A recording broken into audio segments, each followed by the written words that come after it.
Mehdi Hasan Miraj hai, what a great player. He will be Bangladesh's second best all-rounder in the world. Hello Hassan, your English is very good. I like your English.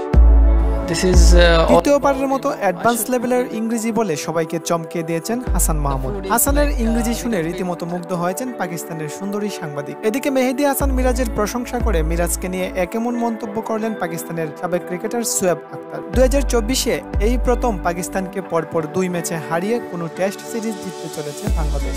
এখন পর্যন্ত পাকিস্তানের বিপক্ষে 14টি test match খেলেছে বাংলাদেশ, এর মধ্যে 12টিতেই জয় পেয়েছে পাকিস্তান, আর একটি draw হয়েছিল। এবার 2024-এ পাকিস্তানকে হোয়াইট ওয়াশ করে টেস্ট সিরিজ জিতবে বাংলাদেশ। 21 আগস্ট 2024 প্রথম টেস্ট ম্যাচে টেস্টে প্রথমবারের মতো পাকিস্তানকে হারিয়ে রীতিমতো ইতিহাস করেছিল বাংলাদেশ।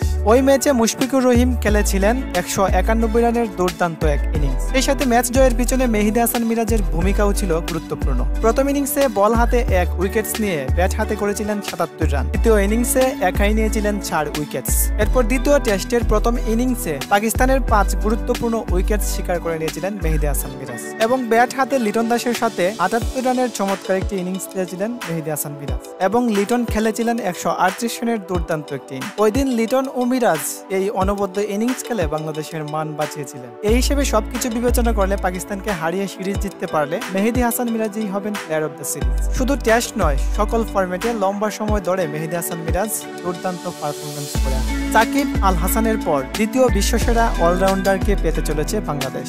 তাই তো মেহেদী হাসান মিরাজের প্রশংসা করে শোয়েব আখতার বলেন, মেহেদী হাসান মিরাজ যে পারফরমেন্স করেছে বাংলাদেশের হয়ে, তার জন্যই মূলত পাকিস্তান বাংলাদেশের কাছে হেরে গেছে। সাকিব আল হাসানের পর দ্বিতীয় অলরাউন্ডার ক্রিকেটারকে পেতে চলেছে বাংলাদেশ এবং নাহিদ রানা ও হাসান মাহমুদের দুর্দান্ত বোলিং এর প্রশংসা করেছেন শোয়েব আখতার। দ্বিতীয় টেস্টের দ্বিতীয় ইনিংসে হাসান মাহমুদ ও নাহিদ রানা যা করে দেখিয়েছেন তা সত্যি অবিশ্বাস্য। কেননা ওই দিন বাংলাদেশের এই 2 পেস বোলারই পাকিস্তানের সকল উইকেটস নিয়েছিলেন। হাসান মাহমুদ নিয়েছিলেন 5 উইকেট এবং নাহিদ রানা নিয়েছিলেন 4 উইকেটস। তাই তো সংবাদ সম্মেলনে দ্বিতীয়বারের মতো আবারও এসেছিলেন হাসান মাহমুদ। প্রথমবার সংবাদ সম্মেলনে এসে দুর্দান্ত ইংরেজি বলে সবাইকে চমকে দিয়েছিলেন হাসান মাহমুদ। হাসান যে এত ভালো ইংরেজি বলতে পারে সেটা এর আগে কেউই জানত না। এবার দ্বিতীয়বার সংবাদ সম্মেলনে এসে অ্যাডভান্স লেভেলের ইংরেজি বলে সবাইকে রীতিমতো চমকে দিয়েছেন হাসান মাহমুদ। হাসানের এই ইংরেজি শুনে ওই সময় রীতিমতো ইমপ্রেসড হয়েছিলেন পাকিস্তানের এই নারী সাংবাদিক এবং হাসানকে ইংরেজিতে বেশ কয়েকটি প্রশ্নও করেছিলেন এবং মুখে হাসি নিয়ে হাসানও দারুণভাবে ইংরেজিতে প্রশ্নগুলোর উত্তর দিয়েছিলেন। তো প্রিয় দর্শক, মেহেদী হাসান মিরাজকে নিয়ে আপনার মূল্যবান মতামত কমেন্টে জানিয়ে দেন। ধন্যবাদ।